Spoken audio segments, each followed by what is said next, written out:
Hi, Jodi. Welcome to the podcast. How are you? I am great. How are you? Yes, very good, thank you.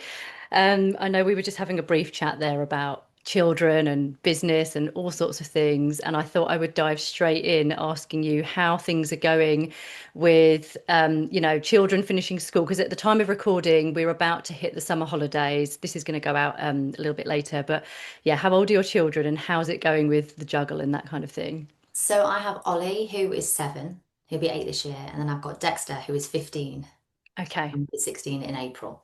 You're going to know that the summer holidays are on the way. But if you're anything like me, I kind of push it to the back of my mind as much as possible until it kind of hits me in the face. I'm like, no, you need to do something about this now. We need to make some plans. We need to try and make it a bit fun Yeah, I'm for definitely them. like that. Yeah. And again, I think we were just chatting about, weren't we, about the age difference as well. It's right, okay, what is going to actually be fun for both of them at 7 and 15? And trying to avoid Dexter being in his room on his PlayStation or editing videos for bloody TikTok.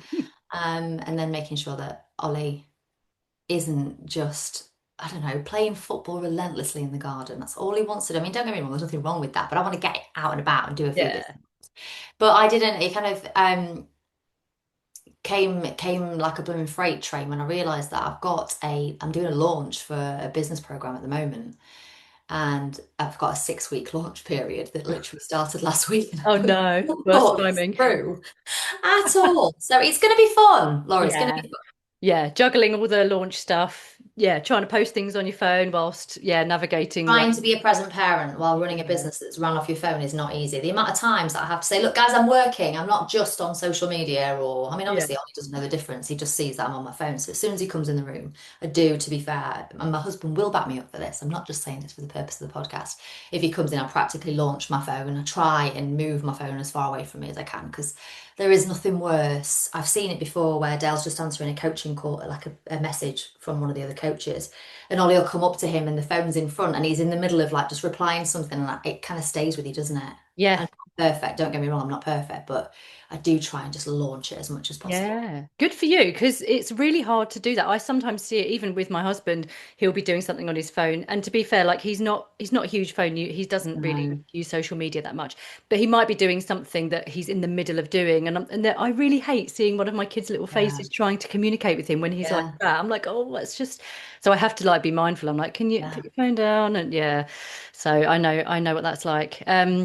Okay, fab. So you've got, yeah, a bit of an age gap there, but I guess you're not in the thick of the early years, and that's often, yeah, the No. tricky bit with like trying to juggle when you've got really small ones. Hard. Completely. Yeah, definitely. I can't imagine running a business from home. I say that. I say I can't imagine running a business from home with little ones. But the job that I had, so I was in corporate up until January. And most of the time, and as will be the case for a lot of people, we worked from home Mhm. whilst running a team, lots of Yeah. pressure, lots of responsibility. And especially during COVID, I didn't get furloughed. I wasn't allowed to be furloughed, which is fine. But we had Ollie at home. He was only 2. Yeah. So I do remember that. And it was very, very difficult. At least when you're running your own business, at least you can manage your own diary as best you can. That's the best thing about it, isn't it? Just knowing you've Absolutely. got that flex. So let's talk a little bit about your journey with Sober Flourish. So you run such an amazing program. You've got your 100-day program and you've got your mentorship. You've got a few offerings, haven't you, which are Yeah. just awesome for women. And I'd love to hear a bit more about that. But can we rewind and go back to what you were doing in corporate and how Sober Flourish came about? Yeah. So I've always been a corporate girl. Ever Yeah. since I started taking my career seriously, I was like, this is the space I want to be in. It was online, it was digital, it was I was actually a specialist in paid advertising, like PPC with Google many, many moons ago. And then always stayed in that space, but had this mindset that I just wanted to keep growing, going through, climbing the corporate ladder. That was all I ever really saw for myself. So more recently, my last role was working for the UK's leading gifting provider. And I was a senior digital marketing product manager. And I loved it. I absolutely loved it. Kind of thinking user experience, web development, overseeing teams for design and marketing and that sort of thing. And I really, really enjoyed it. And up until stopping drinking, I thought that that was what I was always going to do. I thought that I was kind of living out this dream that I'd always had. Um, and when I stopped drinking, that process that I went through that resulted in me starting to coach other women and help other women remove alcohol from their lives, that was what was lighting me up. That's where I realized actually I think I might have found the my purpose, my Yeah. passion, and actually it was very confronting because it was the polar opposite to what I thought that I was here to do and that I was very good at and very experienced in. So when I started to kind of when I got maybe probably around the 6 month mark, started to really question, is the corporate world for me? Is this really what I want to do? Um, Now, when I stopped drinking, I used Instagram as a bit of a digital journal to kind of document the process and document Mm. what I was doing. I'm very much one of those, like if I was ever doing a Slimming World diet or something, I would have a Slimming World account. People joke now I must have had 10 different Instagram accounts to document my weight loss journey over the last 400 years.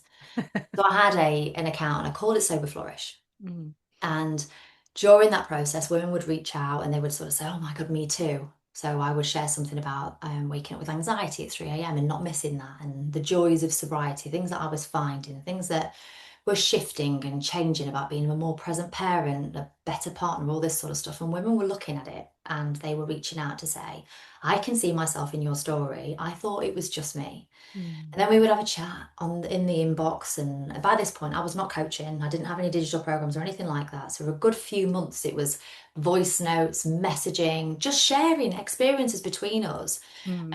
And then I would sort of get a message back from somebody a few couple of months later. I've not drank since our conversation, and Wow. it felt incredible.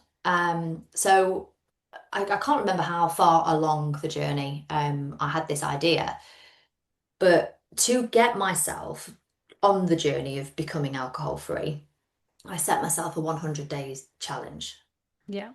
So I had the idea of creating that version for other women. Right. Because 3 years ago, so I'm going to be 3 years alcohol free at the end of next month. So 3 years ago, the Instagram space and sobriety just wasn't a big thing. It Mm. wasn't a thing that you could be loud and proud about. There was still a hell of a lot, and there still is in some respects, a lot of stigma Yeah. around it. So back then, it was quite hard to gather the education, the resources to find what I needed, I think, to make it easy. I found it really bloody hard. There were Mm. hardly any alcohol-free options back then. So I thought, you know what, if I can pull together the things that have helped me on this journey and put them into a challenge slash program, I think that this is really going to help other women because I'm having these conversations all day, every day with so many women. What if I create a space and also bolt on a community so that we don't feel on our own, so that we Yeah. can go to a safe space and feel supported where there's no judgment of other women that are in a similar situation to us? And that was where the 100 Days to Flourish was born. Um, Throughout that process, I then had this, I feel like I had this moral um, obligation to become qualified.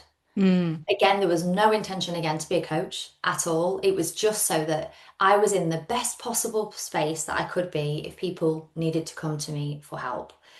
Now, I specialize and work with women in the grey area, which is a humongous scale from people that don't drink to people that are what would they would deem themselves as alcoholics. Yeah.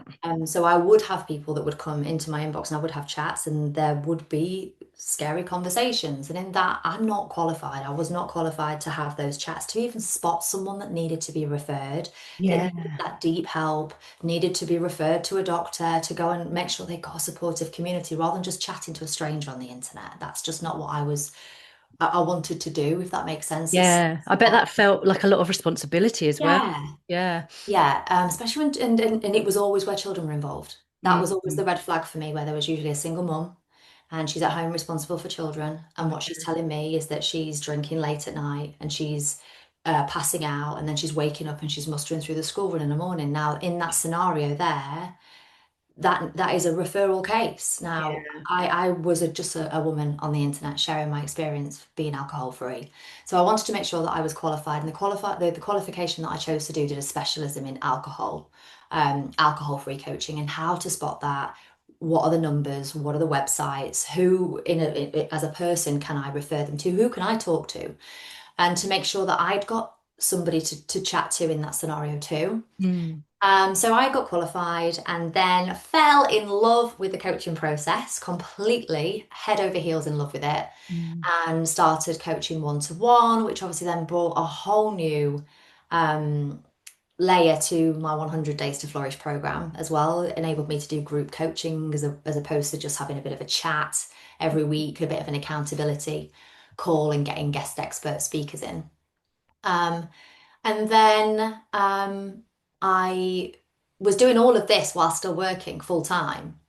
That's incredible. Like for someone, yeah, like managerial level role with all of this, I can't imagine how much you were dedicated, like how much of your time was spent on all of it. I was just so passionate about it. Yeah, good But for this is you. really interesting, and we should probably timestamp this because I want to come back to this about when we start talking about the business coaching. Because I would be sat at the end of the day, as soon as Ollie had gone to bed, I'd probably get an hour in coaching before Ollie had gone to bed. So Dale's here, thankfully.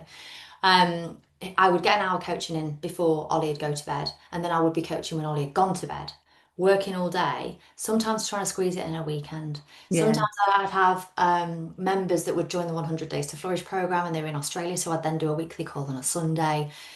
So you can imagine the scenario of constantly pouring into everybody else's cup all of the time, but being fueled by this passion and this excitement that I was building something, which I think in business, women in business specifically, we get so caught up in that, oh my God, it's my baby, I love it, it doesn't feel like work, and then, oh my God, out of nowhere, shit, I'm burnt out. Yeah, So exactly. lots of plate spinning, lots and lots of plate spinning. Now, I did go down to part-time hours. Part-time in the corporate world, for me, I was still 4 days a week. That is not part-time. No, no, and even when you do 4 days, Oh, your story is really similar to mine actually. Although my role was not as senior, I was an executive assistant, so I felt like it was sort of an easy role.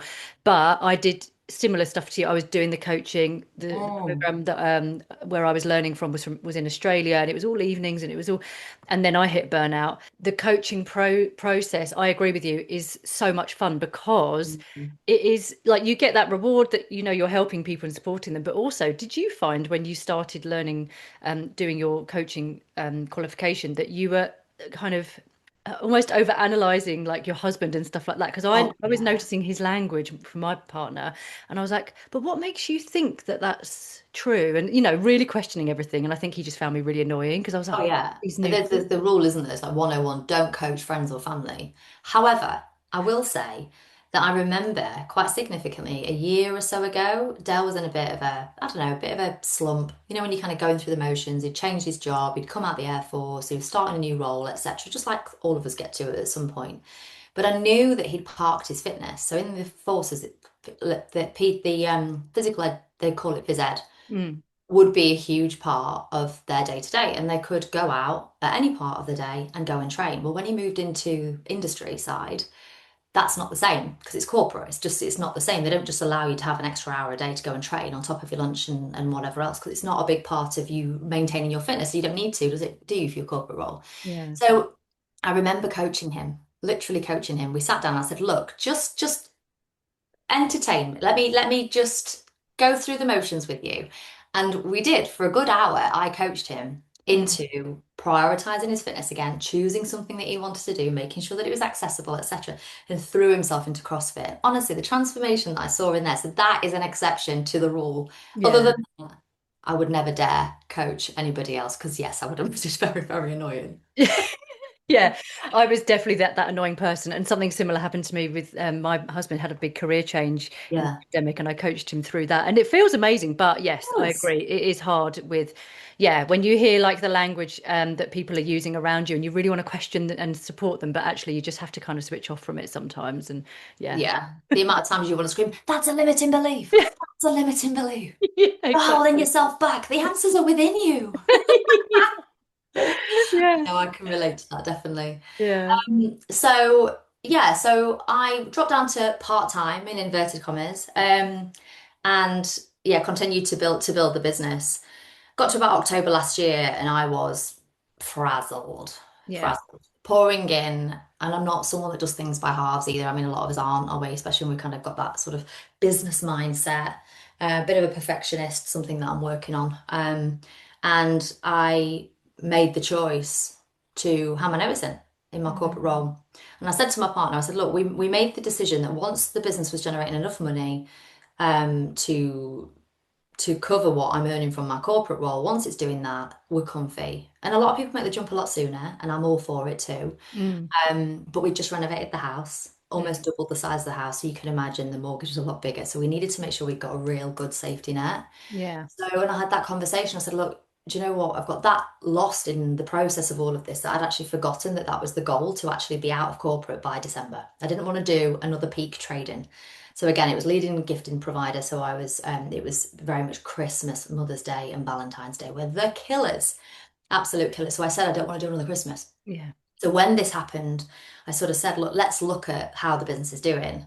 And I think when you're doing that alongside your normal role, you're not really into the revenue as much. It's just kind of something that I'm doing. It's a bit of a passion project on the side. I can see it's healthy. It's all wonderful. I can invest a bit back here in mentorship and stuff like that, and it's fine. Yeah. But I wasn't very close to the that kind of that side of things. So we looked and it was fine. I was like, right, now's the time. I'm going to hand my notice in. So I did do in the October, and I was free by the January, free as a bird to do this full time. That's amazing. And that's only January this year. Only January this year. The business Amazing. is literally turning two on the 31st of this month. Yeah, it's incredible because I know the business is doing really well. And we were just chatting before we started recording, and I think it's amazing what you've achieved in such a short Thank space of you. time. So yeah, good for you. That's just it's something to celebrate. And yeah, so much of that really resonates with me as well because yeah, similar time of the year last year, I finished my work and went all in with my business. And Mm. yeah, it's really hard finding the balance with putting all your eggs into one basket, but making sure you don't burn out and trying to, like pick the hours of the day or the days of the week that you wish to work and have the boundaries in place. And yeah, Mm. it's all a learning curve, isn't it? Completely, completely. Yeah. Yeah, so then moving from there, that has evolved again very, very quickly. Mm. And that during the coaching process, I realized there's a hell of a lot of other sober coaches, aspiring sober coaches, um, that had become alcohol free, that had changed their own life, that wanted to help other people, but didn't have a clue how to create an online business. They didn't know how to show up online. They were petrified of showing up online. They didn't even want to have a social media account. They didn't know where to start. So I kind of put all of my experience in that field, along with the experience of doing it myself and my alcohol-free journey, all together. And now I am a business coach for aspiring sober coaches, which That's is so cool. amazing. That's fab because I knew that you did the business coaching, but I actually didn't realize it was for aspiring sober free coaches. I thought it was for any female kind of founder. Well, this is the thing. I think at the end of the day, if you're going to become a business coach, and this is no disrespect to anybody that's listening that is a business coach, I think that is such a humongous industry Yeah. that potentially, if I kind of say that that's what I am, I'm going to be a drop in the ocean. Yeah. Whereas I want to keep it true and authentic to me at all times where I can really add the best amount of value. And for me to add the best amount of value has always been from experience, from personal experience. So it just made perfect sense. And Yeah. equally, this market is exploding. It is absolutely exploding. And I want people to, I think as well, when people are alcohol free, if they're going to a business mentor, they understand the importance to have somebody that has consistent mental clarity Yeah. themselves, dare I say it. Yeah. No, true. So it does kind of make you stand out a little bit when it's an alcohol-free coach that's looking for someone to work with. Yeah, definitely. And like you say, and there's so many different niches. And I think that what's lovely about that is all of you are going to be responsible for improving so many family lives. And that's Mhm. what's great. It's like if you look at the bigger picture, you're kind of saving lives. Like I know that sounds dramatic, but you're going to be helping so many families between you and those other coaches. So that's just lovely, a lovely way to think about it, isn't it? And it does sound extreme, but again, if you think about it, I'd say the biggest proportion of people that do come into the program are mums. They are stressed, they are burnt out. Sometimes, I would say there's a high proportion of single mums in there as well. Mm. We're only ever a few decisions away from something awful happening where alcohol's concerned. Yeah. It's the number one thing that people lean on when they are stressed to help all of these perceived benefits that aren't necessarily true, but we are conditioned to believe that that's what we need to use to handle stress, to help us sleep, to drown out the noise of the day where we've got difficult kids or difficult circumstances, etc. So if we can work with women, which again I do, to help them even just have a healthy relationship. Personally, I'm not an avid believer that people can moderate you either. If you're starting from a place where you can't moderate, I don't believe it's a thing. It's only a matter of time. Again, people will shoot me down for that, but that's from my lived experience and that's from the hundreds of women I work with. It is a circle, it's a process. We're going around and around, and then one day it will just click. But moderation, personally, I think that is a myth. Yeah. So yeah, it does sound dramatic about saving lives and transforming lives, etc. But that is literally what it is about. And the one-to-one clients that I work with now, that's the beauty of all of it. And that's what I said to you about stamping it in earlier, is that they are creating, not only just creating businesses that feel true to them, so they have their freedom, so they can be with their families, etc. But they are creating independent businesses, so they're not blueprints of anybody else. So we've Mm. got specializing in midlife mums, Mm. walking coaching. So we're providing now different methods of coaching that's accessible to mums all different stages of motherhood. Oh, that's fab. It is, it's incredible. And the scary thing is, with a new industry, anybody can call themselves a coach, anybody can be charging thousands of pounds, and anybody can do it without being qualified. So I feel like I'm doing my bit where I'm giving back again. That and I will always, the clients I have now, we had one in the intake last time that wasn't qualified. She has the intention of being qualified, but I've walked her through that process and referred her back to the same coach that I had because I'm an avid believer that this is not trying to stop people from eating a cake at a weekend. This is a substance that can have very severe negative impacts Mm. on family dynamics, on relationship dynamics, on our relationship with ourselves. Mm. So if we can make sure that coaches are seeking decent qualifications, and then we can go out there and we can provide all of these options. Yeah. That's so, yeah, I love that. And I also think and I was going to actually ask you about like the midlife kind of, just because I'm now 40 and Mm. am fascinated by that stage of life. And just because I can see my hormones starting to slightly change and like how that's affected, how the alcohol is affecting. I know it affects our cycle anyway, whatever age you are.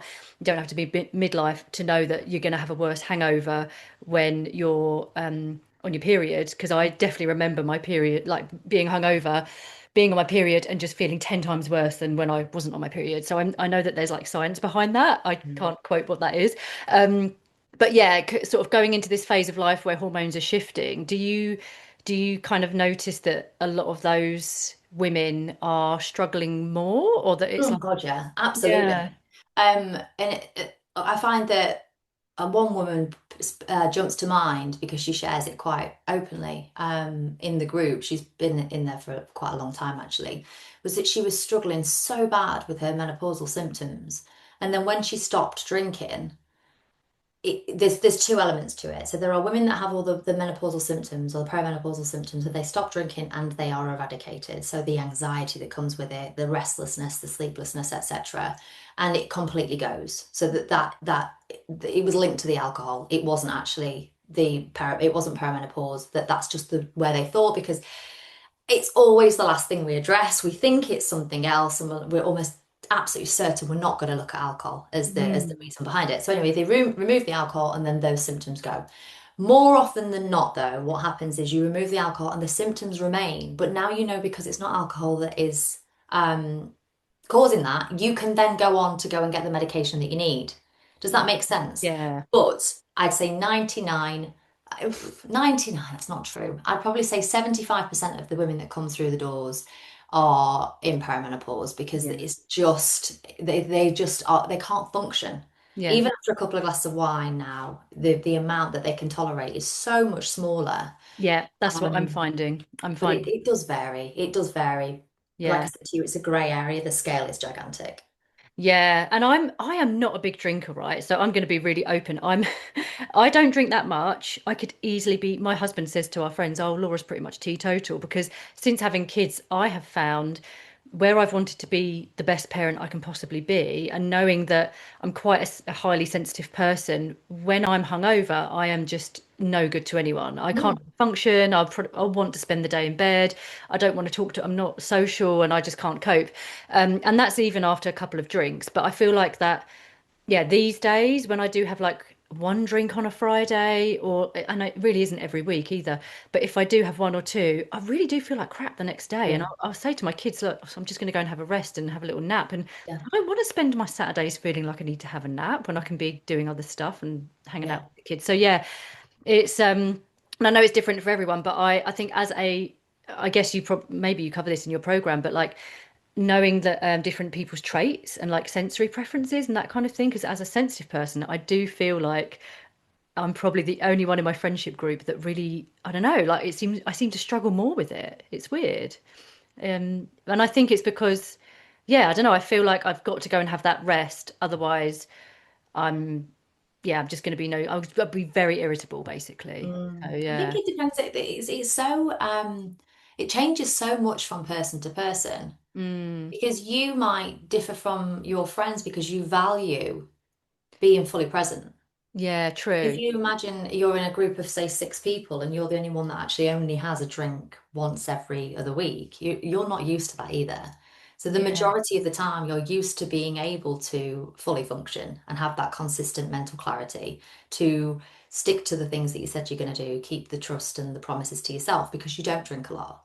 Yeah, that's a really good point, actually. It probably is because my body's not used to It's it. not the norm for you. It's Yeah, so absolutely not the norm for you. yeah, that's true. But back to what you were saying a moment ago around being in perimenopause and the hormonal shifts, does it impact women a lot? Yes, it absolutely does, Yeah, 100%.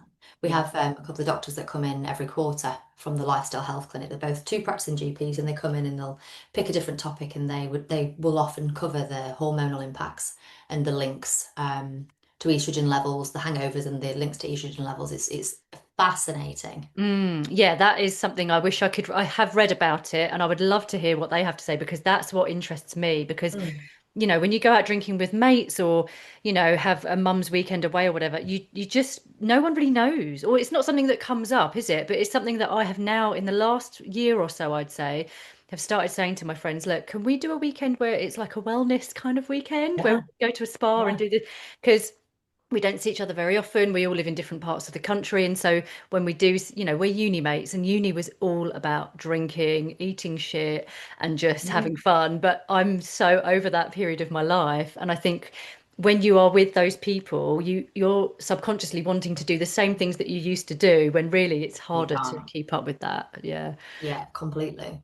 Yeah. I Completely. have. You just long, sorry. You're going to say you just long to be able to go for a coffee and a cake, or you just long for one of your friends to say, oh, shall we meet for a walk? Instead of, Yeah. let's go out, let's go into the city. No, I don't want to go. I don't want to go out drinking, thank you. Let's do something Yeah. wholesome. That would be grand. Absolutely. Yeah, no, we're planning one for September, and I thankfully they're totally up for this, but I was like, can we have a really nice meal, like a decent Yeah, splash out on what we yeah, would have spent on the booze, spend money on the meal, and then yeah, go and have, yeah, like maybe a hike and then like a wellness thing, like a spa. yeah. And I'm like, that's just right up my street these days. So yeah. Okay, so and also one thing I was going to say was, do you find, because this is a lot of everything we do, like 95% of what we do is governed by our subconscious. And so do you find it's very hard to, um, in the program, I imagine you've got the 100 days. Is it quite hard for a lot of people to really shift, or for others, is it a lot easier? Because I worked for a beer company for 7 years, and the whole culture was obviously like we used to get free booze. And so my kind of like programming is like beer, it means fun, and you're raised to think that like alcohol equals social fun times and good laughs with friends and stuff. But yeah, it can be really hard to kind of unlearn that. So I imagine that's a big part of the It's huge. program. It Yeah. is deeply, deeply, deeply ingrained in Yeah. every single woman that comes through the door. Mm. But I see it as a level of, oh gosh, without trying to get too woo-woo or whatever. It's like a level of, it's like a conscious, it's like almost like an awareness, an awakening, and it's a process. People that start as I was, and when I did my 100 days to flourish initially, it wasn't because I thought I got a problematic relationship with drinking. It's because I was 6 stone overweight. Mm. And previously, the only way I could lose weight was when I took pre breaks from drinking. So that was how mine started. It Yeah. was only going through that process did I realize, oh my God, there's so many red flags in the way that I drink and in my relationship with alcohol. Did I then think, oh my God, this is actually a lot bigger Mm. um, than I initially thought. But it depends on what stage people are at. Some people come completely closed mind. They want to just do a challenge. This is why I call it a program slash challenge, so that it appeals to both people at both of those, well, not both of those stages, but at the differing stages of Yeah. becoming alcohol free.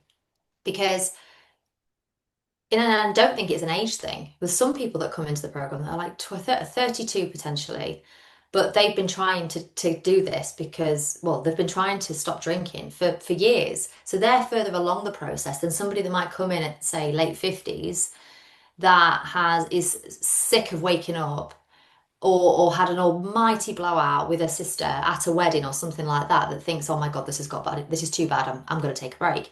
So it varies so much at what stage they're at when they come into the program. But I have recently dared to start talking about our beliefs and our Yeah. subconscious mind because I know full well that it will turn women off in the group because Yeah. they're just not there, and that's okay. But it's about time that I started to raise the awareness that until your subconscious mind catches up with your conscious mind, you're always going to have an outdated belief system.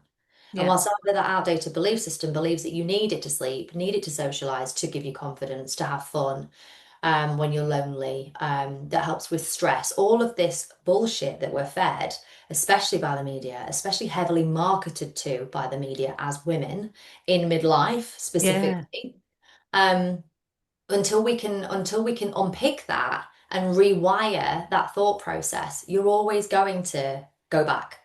Yeah. So I've created some meditation tracks in there at the moment to that a morning affirmation first thing when we're in that sort of meditative brain wave first thing, and then just as they're going to sleep. And and I would like to say it's not as woo-woo as it sounds, but it is. It's a subconscious reprogramming track that they Yeah. listen to as they're falling asleep. And I do it, I've recorded it. Mm.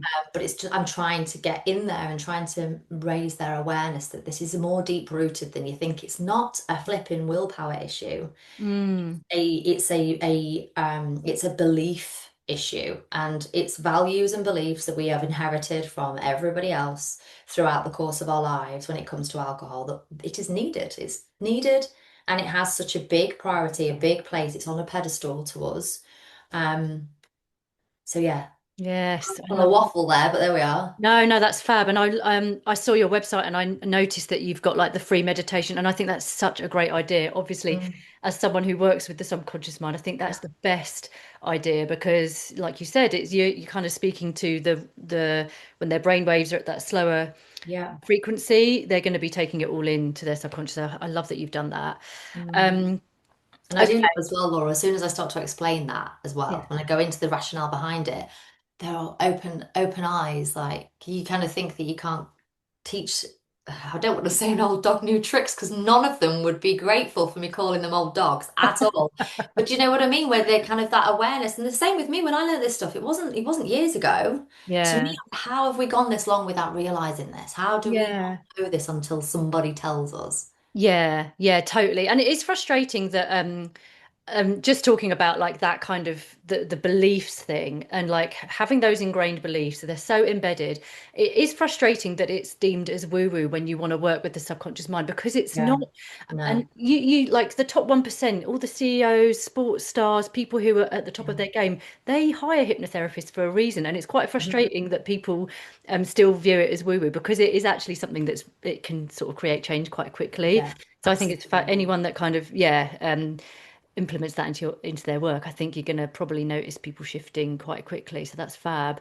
I was going to ask about your retreats because I know you did a retreat in the last couple of months or so. I remember seeing like pictures on your Instagram, and it looks so good. It was. Yeah, tell us about how like the what you do on your retreat days because it So looks. I had a retreat day in September last year. God, that doesn't seem it seems a lot further along ago than that. And then I had my weekend retreat in May, just gone. Mm, And it was just gorgeous. Gorgeous, energetically draining as the space holder for yeah, that. yeah, Very, very draining because you just give your all. yeah. And it was gorgeous. We had breath work, sound healing, cacao ceremony. I ran group coaching. We had somebody else that came in and did some group coaching, yoga. The food was done by a lady that lives locally to us, but caters for this retreat venue.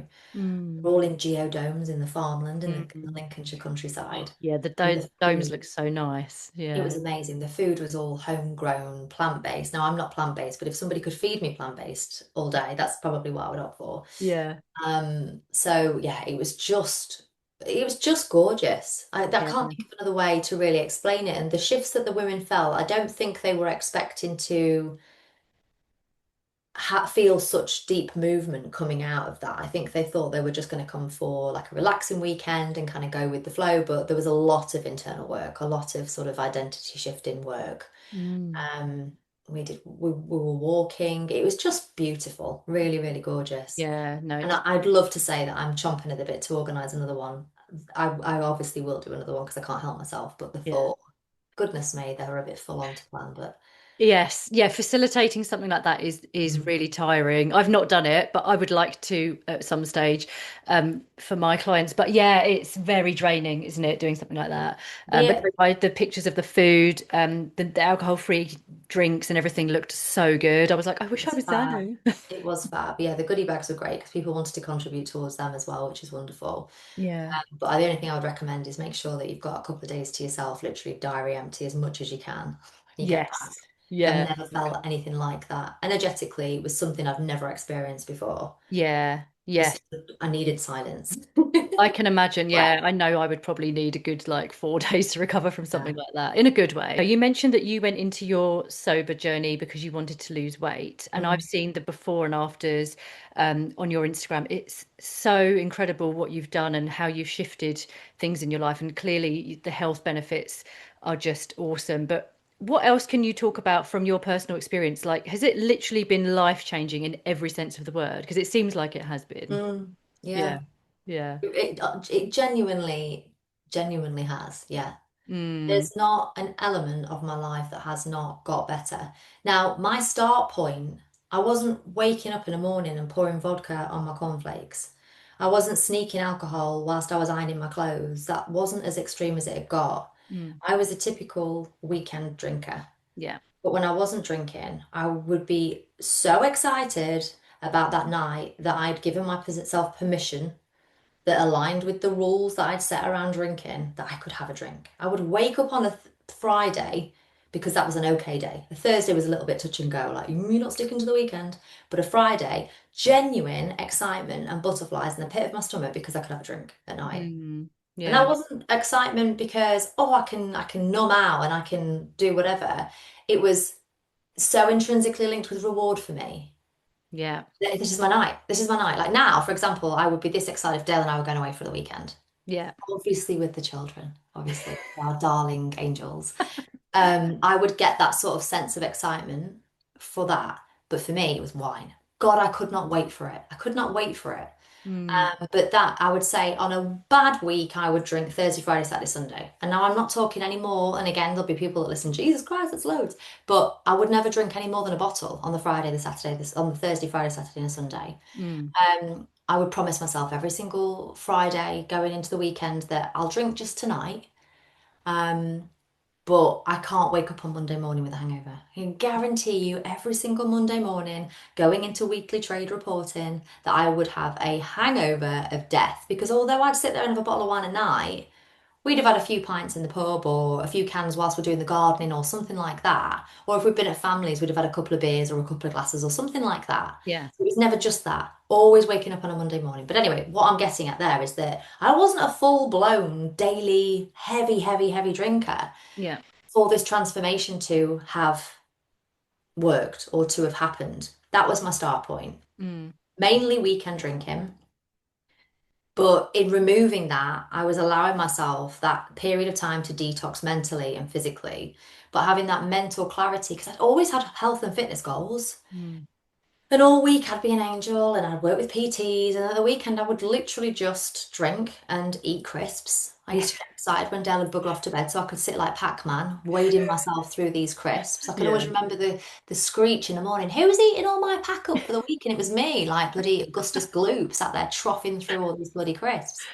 I love And crisps when I'm drunk. Crisps are good oh, when you're drunk, but yeah, always crisps all day, every day. I love crisps, to be yeah, I fair. do.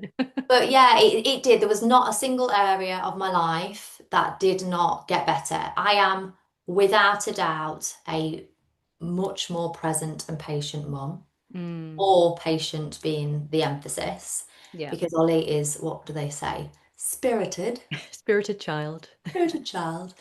But I'm able to be present for him, and he is a full-on kid, and he isn't the same as his bro, and that's fine. But he Mm, does need a bit more from you. He wants a bit more of your attention, and that's cool because I can give it now. yeah. I do worry if I'd carried on drinking like I was doing and what it would be like with him, how he is. Because he can sense the energy's off. He can sense when you're not really in the mood. Oh And I yeah. wasn't really in the mood when he was tiny. Yeah. So parenting's improved. A lot of the women I work with are petrified that their relationship's going to get worse with their partner when they stop drinking. Yes. Oh, that's a really good point that Yeah. actually I'd love to talk about. Yeah, tell us a A bit more lot, a about lot of women are worried about that, as was I, because Dale and I, we initially got together when I was 15. He was in the forces. He was actually at college the first time around, but then he was in the forces. And we got back together a couple of times, never ended on bad terms, but the timing was just never quite right. But we'd always been each other's drinking buddies, always. Families were big drinkers. Every occasion, every pickup of the kids from staying over at Grandma and Granddad's was an excuse for a piss up. that. Mm, Everything was always around booze. yeah. So I was really worried about that. And actually, what's happened is through me being as open and honest and dragging the poor guy along for every emotion, every thought that's popped through my little head, has meant that we've got stronger and stronger and stronger. Again, we're not perfect. My life's got better, but it's not become perfect. We've been together. We worked out we've actually been together nearly 18 years, which is just, it's still Uh, going on. Anyway, so it was a huge part, but our relationship's improved. We get on better. There's not as much misunderstanding. I'm not causing arguments because I'm pissed. That's already yeah, that's a big one. Does he still drink or is he? very, in fact, if you'd have asked me that 3 months ago, I would have said very, very occasionally. Mm, But he actually doesn't now. He will drink an alcohol-free drink mm, than pick an alcoholic drink. yeah. He just doesn't get it now. I've Yeah. never asked him to. I've never ever expressed that I would like him to not drink. It's just been that ripple effect. It's been nearly 3 years now, and that's become the byproduct. Mm, Better employee. I yeah. was able to have that conversation with my boss at the time and say, I want a pay rise. I'm working too hard for what I'm getting paid. This is my job description. I'm doing a hell of a lot more than what you're paying me for. And I had the confidence to actually go and have that conversation rather than having the conversation, going into that meeting ropey because I'd had a drink the night before because I was Yeah. nervous about that chat I was going to have with her. Yes. It's seeped into everyone. I don't want to be this sober person that's banging the drum about sobriety is amazing, but it actually is. For But it me, is, it's it been is. life-changing. Yeah, and I'm someone who is not entirely sober, but I am someone that also really rarely drinks, and I know the difference, and I can see myself in the next year 100% becoming fully so. I just know that that's probably the path I'll take because I don't like, and I'm also very snobby about what drinks I choose to drink Same, I because used to be like that. yeah, I've got to the stage where I'm Mm. like, I don't want Prosecco. I would rather have champagne because it doesn't make me feel quite as shit Yeah. the next day. I'd Yeah. rather spend more. But then I come across as like this snobby cow because other people are like, oh no, I'm just going to get some Prosecco or whatever. And I'm like, yeah, it's just, yeah. Um, I, I don't know what people think of me, but my husband has always been quite a big drinker. He will just really down quite a lot.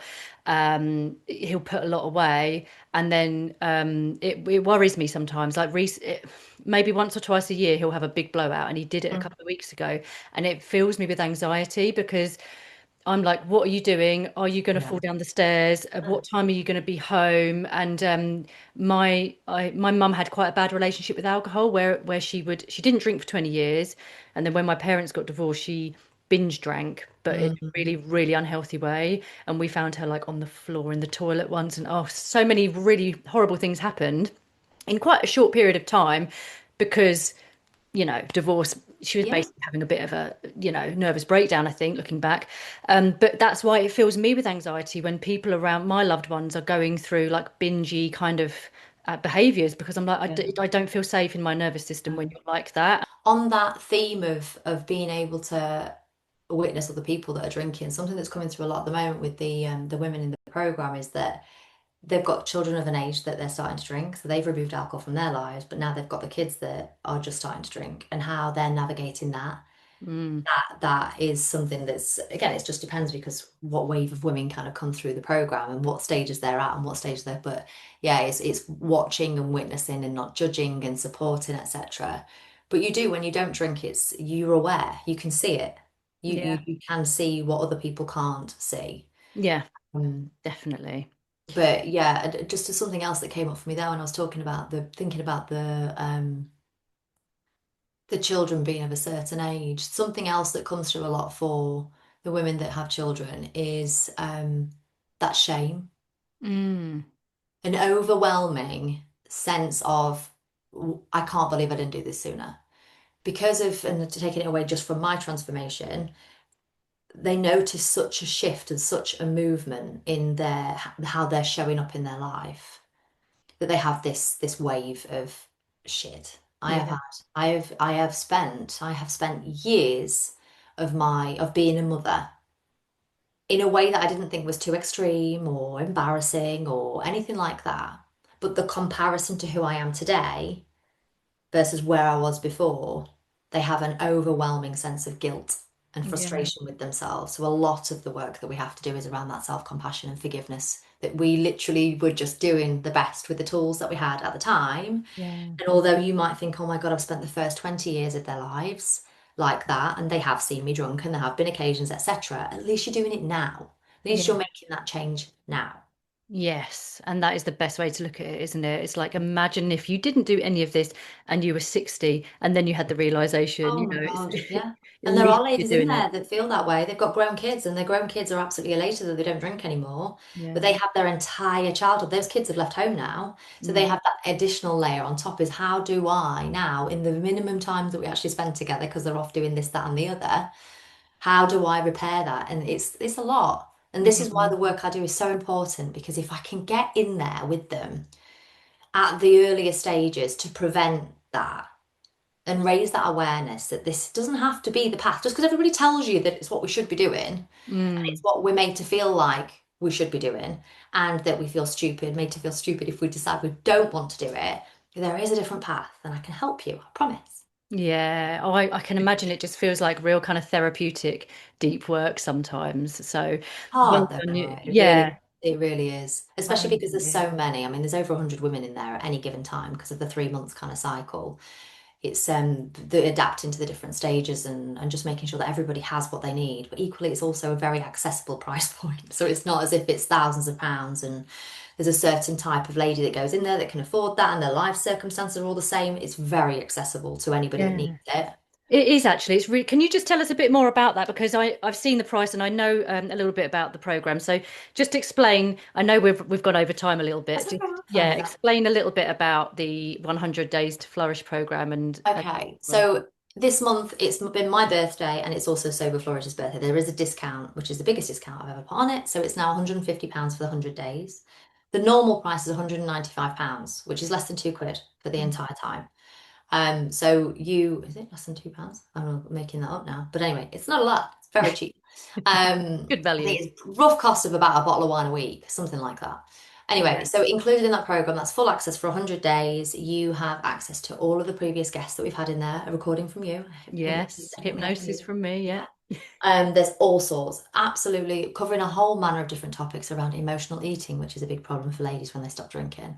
Mm. There's a lot of self-discovery work. I run a lot of expressive writing sessions.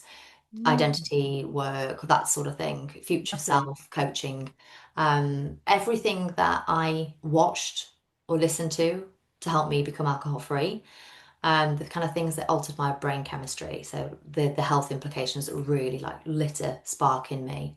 There's trackers, there's chat threads, there's meetups, there's just all sorts. A lot of the feedback I get when people generally just sign up is, I don't know where to start. There's so much information in there. But yeah, They there's can they just pick and choose as is it up to them to just it's do it as self-paced, they want to do it? completely Yeah. self-paced, yeah. Yeah, Because brilliant. at the end of the day, like I say, the majority of people that are in there are busy mums, so Yeah. they Yeah. don't want to feel like they've got to do this on this date because if they fall behind, we're human, right? We just think sod it. Yeah. Yeah. So it's all self-paced. Brilliant. That sounds so nice and such a safe like container as well because I think Mhm. it's a really lovely thing to have a community around you that's just all female and not nothing against men but like we sort of miss that sisterhood these days. We would have had that years ago and so to Yeah, have that sense of like a safe community must be really lovely. yeah. Yeah, well done. That's awesome. Thank you. Okay, I'm going to ask you one final question. I feel like there's so much more I want to ask you about it, but I'm not going to take up the rest of your day. Maybe you'll have to come back on in the future or something. No, I would do. Of course I would. Yeah, but I'll ask you the final question, which was it's usually between two questions, and the one I'm going to ask you is if you could go back and speak to 6-year-old Jodie today, what would you say? What advice would you give her? I would tell her to keep shining, that she's not too much, and to believe in herself. Oh, that's really nice. Is that something that you were fed, like messaging you were fed that you were too much when you were young? Yeah. Mhm. Yeah, something Yeah. that is surfaced very recently through a lot of healing work that I've Mm, been doing with my mentor, yeah. um, around that kind of keeping yourself small and not using your voice. And there's a lot of things that have been coming up for me when I've been doing my human design and all around that sort of undefined throat chakra and all of that sort of stuff Yes. around the talking and the presenting. And it's all kind of this big crescendo just recently. And oh, now I remember. Yes. Yeah. That is really bizarre. You know, at the beginning of this recording, I wanted to ask you, I don't know why, I felt called to ask you what your human design was. And my brain was like, don't ask her that. It's probably something she hasn't done. But then now I'm intrigued. Can you tell me? I'm a generator. Okay, Yeah. yeah, fab. That makes What sense about with you? everything you've done in your business. Yeah. I'm a manifesting generator. Yeah. So yeah, which does make everything that I've ever put on my vision boards and that I've wanted to do in my life since the age of 16 when I started doing like energetics work, Mm, I've pretty much achieved all of it in incredible. maybe not in the time scales that I've wanted to because I like Mm. to put pressure on myself. But yeah, I'm definitely a manifesting generator to a T. So It yeah. was one of the life-changing things that I've done, and that was only probably in the last 4 months that I've actually done that. I actually had a lady called Becky come into the 100 Days to Flourish to talk about human design Mm. over a year ago. I had no idea what it was, dipped in and out, listened to the presentation, didn't take anything really away from it, didn't really get it, didn't really understand it. And then all of a sudden it kind of smacked me in the face. So I went back to her, I was like, can you do my chart for me? Oh, It was probably only 4 weeks ago, not 4 months ago. yeah. But the things that were coming up for me in there were just like, oh my days. It's It interesting, all isn't makes it? sense now. Yeah. She Becky, knew what's things her about me. surname? Do you know her surname? Yes, I do. It's Becky Lovett. She Oh, okay, does yeah. sound healing for my retreats and healing Yeah. ceremonies, etc. She's fabulous. Yeah. I think I might know her from Instagram, but But yeah. she's just started doing human design for coaches and how they can incorporate into their coaching practice. So I am all over that, like a rat on a Mars bar. I am going to be bringing that in for my program that I'm launching next Yeah. year without a doubt because it helps. There's a client I have at the minute with one-to-one, knowing her human design and how she needs to listen to her body when she's making decisions is has helped us no end and how I need to articulate things to her and how I need to train her and how I need to engage with her.